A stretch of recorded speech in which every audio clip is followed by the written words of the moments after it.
1980ஆம் ஆண்டு தமிழகத்தில் முதல்வராக இருந்த புரட்சித் தலைவர் டாக்டர் எம்ஜிஆர் அவர்கள் பிற்படுத்தப்பட்டோருக்கு இருந்த இடஒதுக்கீடு 31% 50% உயர்த்தினார்.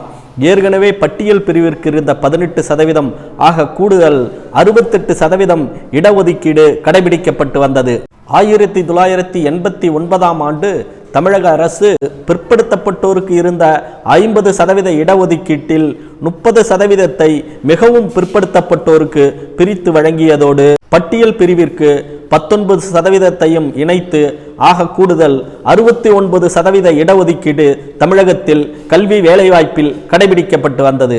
1992ஆம் ஆண்டு இந்திய உச்சநீதிமன்றம் நமது நாட்டில் கடைபிடிக்கப்படும் இடஒதுக்கீடானது ஒட்டுமொத்தமாக 50% தாண்டி செல்லக்கூடாது என்று தீர்ப்பளித்தது. இதன் காரணமாக 1980 நமது தமிழகத்தில் கடைபிடிக்கப்பட்டு வந்த இடஒதுக்கீட்டுக்கு சிக்கல் ஏற்பட்டது. அதைத் தொடர்ந்து 1993 ஆகஸ்ட் 25ஆம் தேதி உச்சநீதிமன்றம் தமிழகத்தில் கடைபிடிக்கப்படும் மருத்துவம் பொறியியல் இடஒதுக்கீட்டில் 50% தாண்டி செல்லக்கூடாது என்று தடை உத்தரவு பிறப்பித்தது.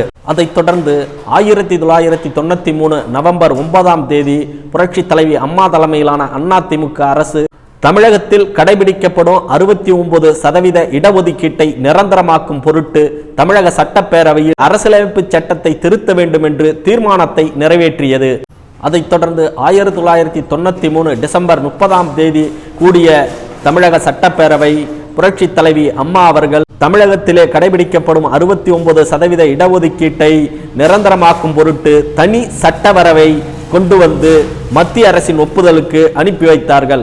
உடனடியாக ஒப்புதல் கிடைக்காத காரணத்தினால் 1994ஆம் ஆண்டு ஜூன் 25ஆம் தேதி புரட்சி தலைவி அம்மா அவர்கள் அப்போதைய பாரத பிரதமர் PV நரசிம்மராவை சந்தித்து 69% இடஒதுக்கீட்டை சட்டமாக்கும் சட்டவரைவை அமல்படுத்த வலியுறுத்தினார். 1994 ஜூலை 9ஆம் தேதி அப்போதைய பாரத பிரதமர் சங்கர் தயாள் சர்மா அவர்கள் தமிழகத்தினுடைய 69% இடஒதுக்கீட்டை உறுதிப்படுத்தும் சட்ட வரைவுக்கு ஒப்புதல் அளித்து அது நிரந்தர சட்டமாக்கப்பட்டது. ஆகவே தமிழகத்தில் புரட்சி தலைவர் டாக்டர் எம்ஜிஆர் தலைமையிலான அதிமுக ஆட்சியும் மாண்புமிகு இதய தெய்வம் புரட்சி தலைவி அம்மா தலைமையிலான அதிமுக ஆட்சியும் இடஒதுக்கீட்டில் முன்னோடியாக திகழ்ந்து சட்ட வரைவை நிரந்தரமாக்கி 69% இடஒதுக்கீட்டில் மக்கள் கல்வி வேலை வாய்ப்புகளில் முன்னுரிமை பெறுவதற்கு ஏதுவாக வரலாற்று சிறப்பு மிக்க ஒரு சட்டத்தை உருவாக்கி சமூக நீதியை காத்தது அதிமுக ஆட்சி. உங்க கருத்தை கமெண்ட்ல பதிவு பண்ணுங்க. நன்றி, வணக்கம்.